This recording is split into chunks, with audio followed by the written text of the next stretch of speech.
Good morning, everybody. In atomic structure, today we have to discuss about the atomic model part third. Yesterday we have already studied about the Bohr's model, a complete Bohr's model, and what are the demerit of the Bohr model. We have already studied in yesterday. Now today the limitation so far the Bohr model is concerned. Now these limitation can be rectified by other scientists, and that scientist was the Sommerfeld. So today we have to discuss about the Sommerfeld extension. Sommerfeld's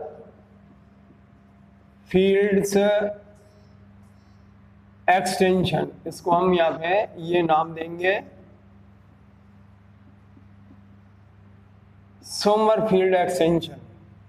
तो ये जो Sommerfeld extension है ये एक scientist का नाम है, और इन्होंने बोर की वो जो लिमिटेशन थी उस लिमिटेशन को कुछ हद तक उसको दूर किया, उसको रेक्टिफाई किया, उसको शोधित किया है, और उन्होंने किस प्रकार से उन सीमाओं को सुधारते हुए बताया। तो जो सबसे पहले ये जो बात सामने आई थी बोर की लिमिटेशन, बोर की सीमा में,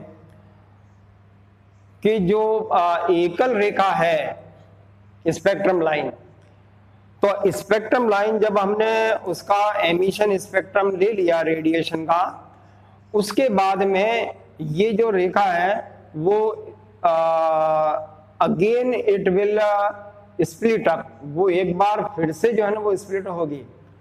तो वो विपाटन उसमें क्यों हुआ, रेखाओं का पुनः विभाजन क्यों हुआ, तो इस बात को बोर तो नहीं समझा पाए, लेकिन सोमरफील्ड ने अपनी हाइपोथेसिस में इस बात को समझाने की कोशिश की है।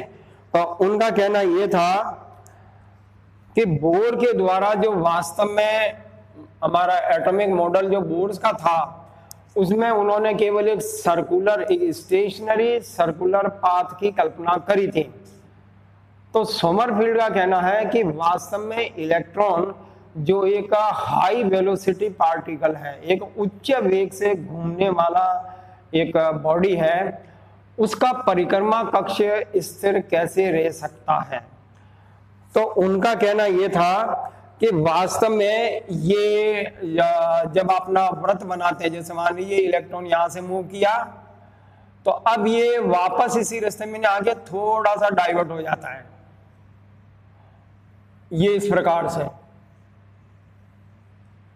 तो उनका कहना यह था कि सर्कुलर पाथ जो है वो धीरे धीरे इलिप्टिकल पाथ में कन्वर्ट होने लगता है।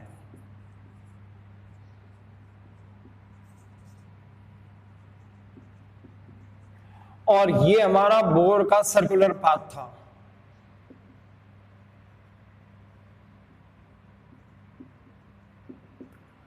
ठीक है, तो ये इसको कहते हैं हम दीर्घ वर्ताकार। ये जो हमारे तीन है ना, ये दीर्घ वर्ताकार पाथ बने, और ये जो पाथ जो हमारे नाभिक के निकट वाला था वो आपका बना है सर्कुलर, अर्थात वर्ताकार कक्ष। इसको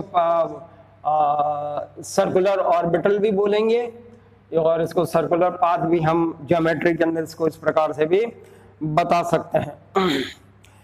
तो ये जो इलिप्टिकल पाथ जब बनते हैं तो वास्तव में जो हमारे प्रिंसिपल क्वांटम नंबर, अभी आगे आप पढ़ेंगे कि हमारे जो KLMN है, n = 1, 2 और 3, ये हमारे KLM। तो ये जो हमने इस बात को पहले पढ़ा है कि ऊर्जा स्तर होते हैं, ये बोर ने भी इसको एक्सेप्ट किया, बताया भी है कि इलेक्ट्रॉन जो है ना वो भिन्न भिन्न ऊर्जा स्तर के में गति करता है नाभिक के चारों। तो बोर ने कहा कि वास्तव में जो हमारा प्रिंसिपल जो क्वांटम था, अर्थात जो मुख्य क्वांटम संख्या थी, वो दो अलग अलग वेक्टर का एडिशन है। तो उन्होंने इसको इस प्रकार से समझाया है, ये हमारा रेडियल वेक्टर है और ये हमारा एंगुलर वेक्टर है, ठीक है। इसको कोणीय दिग्गज कहेंगे, एंगुलर वेक्टर। तो एक तो त्रिज्या क्वांटम संख्या हो गई, एक दिगंशी क्वांटम संख्या, हिंदी में इसको इस तरह से बोला जाता है।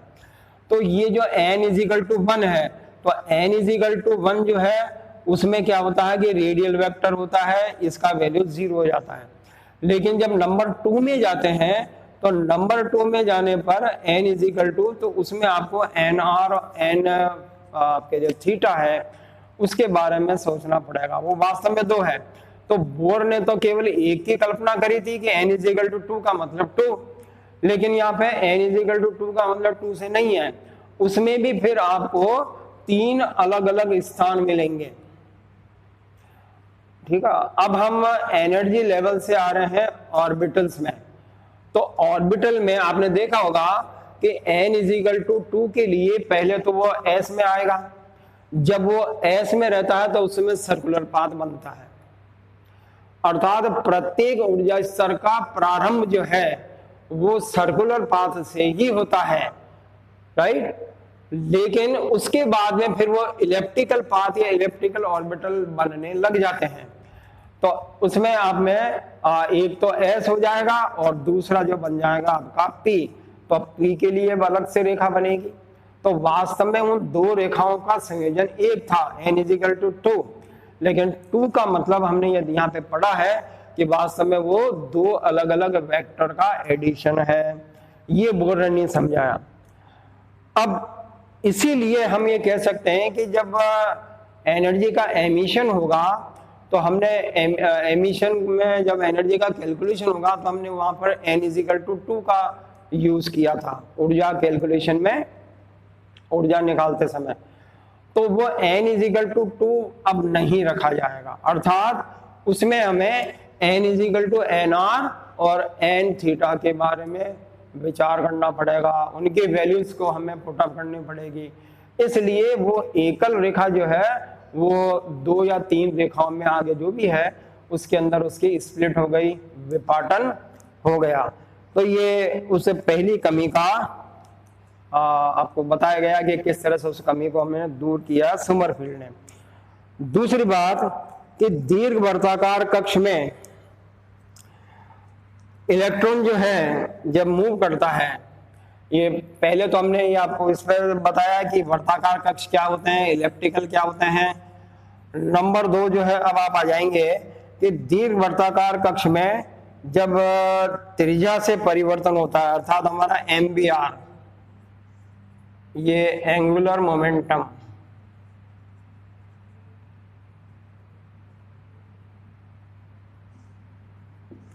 इसको कहते हैं कोणीय संवेग, ठीक है।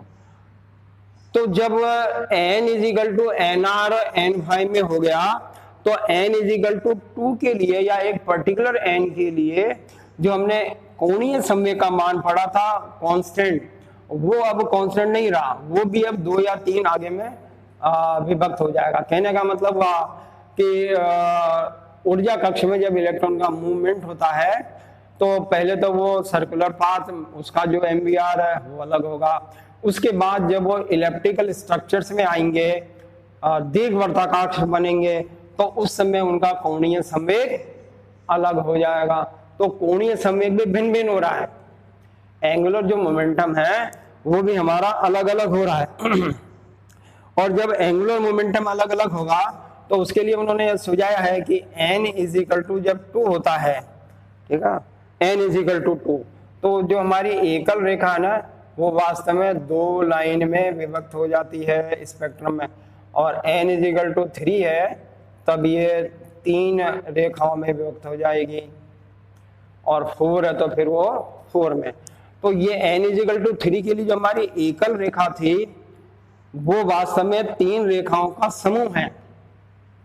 तो ये इस बात को स्पष्ट करता है कि एंगुलर मोमेंटम सर्कुलर पाथ में और इलिप्टिकल पाथ में उसकी वैल्यू अलग अलग होगी, और यही रीजन है, यही कारण है कि उत्सर्जन स्पेक्ट्रम में उन रेखाओं का पुनः विपाटन हो जाता है।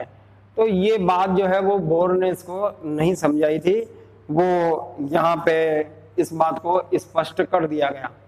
दूसरी बात जो सबसे ज्यादा महत्वपूर्ण है, सोमरफील्ड का सबसे जो इंपॉर्टेंट जो हाइपोथेसिस है वो ये बनती है, वो आपके बनती है प्रीसीज मोशन। ये नंबर 3